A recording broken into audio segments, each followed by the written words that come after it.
Bienvenue dans la vidéo de fabrication de la porte numérique, un nouvel équipement dédié aux médiatrices et médiateurs du numérique. Comme introduction à cette fabrication, rappelons peut-être à quoi sert cette porte et comment on l'utilise. C'est un équipement qui permet d'aller vers les gens éloignés du numérique, en créant des animations ludiques dans la rue, sur un marché ou en pied d'immeuble. C'est donc un dispositif mobile qui est installé ponctuellement par son usager. Mais comment le déployer? Arrivée sur son lieu d'animation publique, notre médiatrice s'arrête. Elle détache des sangles pour déployer le chariot. Le talon posé sur une roue, elle libère le plateau de la table, qu'elle pose au sol. Elle dégage la paire des pieds intérieurs, puis elle relève le tout jusqu'à rencontrer une butée côté roulette. Le chariot est installé. Il faut maintenant se rendre bien visible des passants en déployant la grande arche dont les pièces sont rangées à l'intérieur du chariot. Pour monter cette arche, notre médiatrice déploie un arceau de fibre de verre démontable. Elle plante l'une des extrémités dans le trou situé dans l'un des pieds du chariot.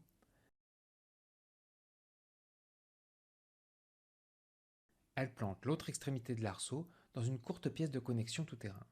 Celle-ci permet différentes accroches à un arbre ou à un poteau grâce au sangle de maintien.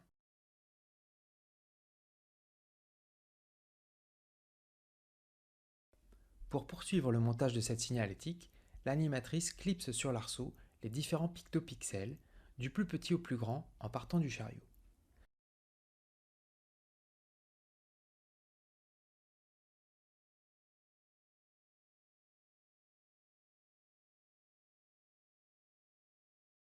Elle finit par les picto-questions qui interpellent les passants. Quand tout est clipsé, le chariot est rapproché du point d'accroche de l'arche pour la bomber et l'élever plus haut. Voilà, la porte est montée. La médiatrice n'a plus qu'à sortir des compartiments, sous les trappes, les supports de son animation. Alors maintenant que l'on sait comment utiliser cette porte, intéressons-nous à comment on la fabrique. Dans le document de notice de fabrication, joint à cette documentation, vous trouverez une série de fiches très précises qui décrivent chaque étape en détail. Un autre jeu de fichiers fournira quant à lui les plans de découpe, les patrons, les fichiers d'impression 3D. Alors commençons ce tuto de fabrication, allons voir d'abord le chariot. Ce chariot est constitué d'une partie en bois contreplaqué épais qui forme l'ossature, de 3 trappes en contreplaqué fin recouvertes de linoléum et actionnées par des loquets, et d'une partie textile qui forme les rangements.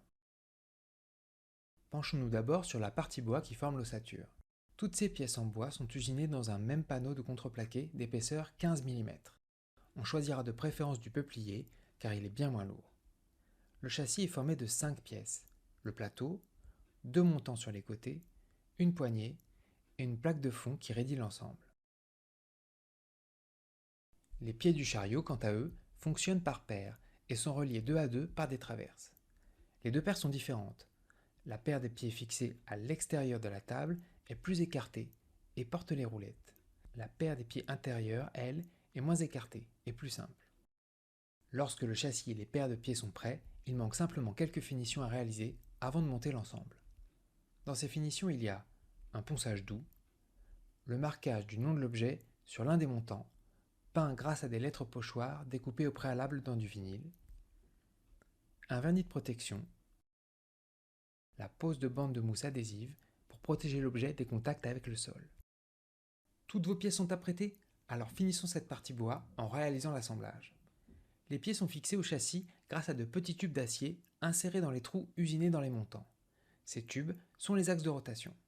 Attention, chaque trou possède un tube prévu pour lui. Aidez-vous des fiches pour ne pas les mélanger.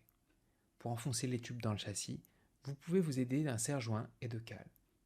Les pieds sont ensuite assemblés sur ces axes de rotation avec des rondelles métalliques et des calottes autobloquantes.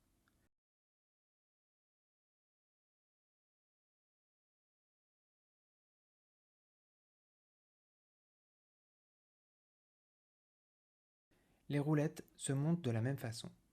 Un long tube d'acier est inséré dans les trous de fixation. À chaque extrémité, on assemble une roulette, des rondelles et une calotte métallique. Toute la structure porteuse est montée. Il reste à ajouter les trappes pour fermer le plan de travail. Ce sont des plaques découpées dans du contreplaqué plus fin de 5 mm.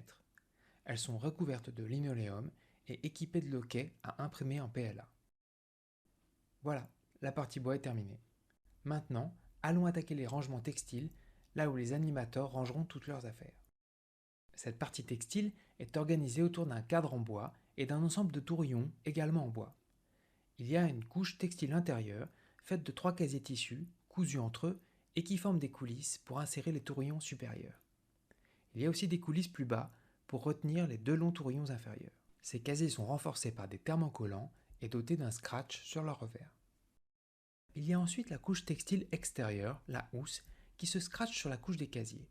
Elle sera aussi cousue sur l'un des bords. En haut, cette couche comporte des sangles à scratcher au cadre bois. En bas, elle présente des œillets pour insérer les tourillons. Pour le détail et l'ordre du montage, merci de se référer aux fiches.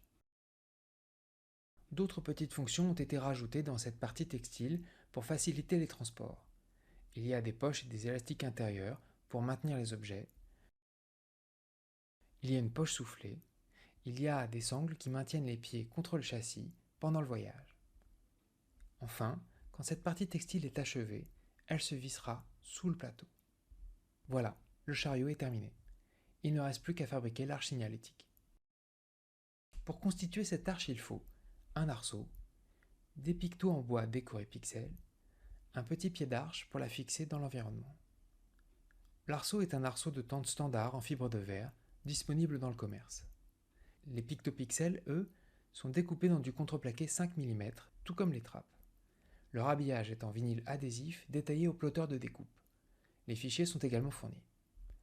Les pictos se clipsent sur le mât grâce à des petites pièces articulées produites en impression 3D, dont les fichiers sont également fournis.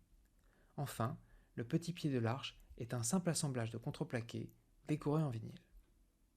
Voilà, avec le chariot et cette arche, tous les ingrédients sont prêts pour une animation tout-terrain. Merci et bon montage. Et puis n'hésitez pas à envoyer une photo.